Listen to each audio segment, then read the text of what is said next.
Now we're going to think about calculating average speed. Now average speed tends to be expressed as miles or kilometres per hour.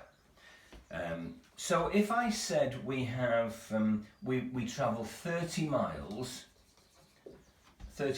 in 20 minutes, what we need to do is use our knowledge of scaling to keep the proportions the same. But I want to know how far did we travel in an hour? Well, obviously I know that there are 60 minutes in an hour, so if I multiply that, it gets me to my 60 minutes. Well, to keep the proportions same, of course, I have to multiply that by 3.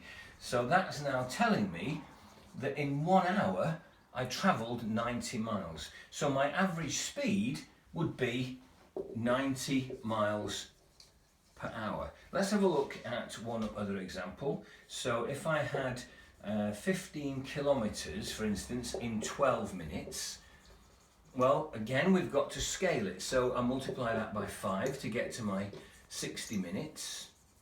And I've got to do the same, of course, on this side.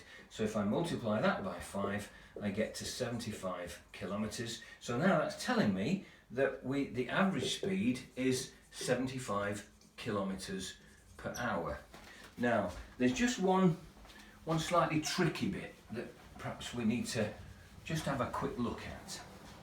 And it's this type of example. So let's say I said we've done 21 kilometres in 45 minutes.